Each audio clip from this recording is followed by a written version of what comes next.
Ең бірінші бақытым халқым менің. Соған берем ойымның алтын кеңін. Ол бар болса мен бармын, қор болмаймын. Қымбатырақ алтыннан нарқым менің.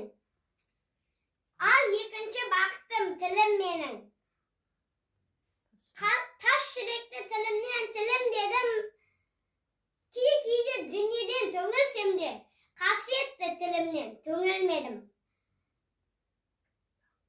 Бақытым бар үшінші отан деген. Құдай деген кім десе отан дерем. Отты сөнген жанғанда жан барсың ба? Ойланбай-ақ кел да от ал менен.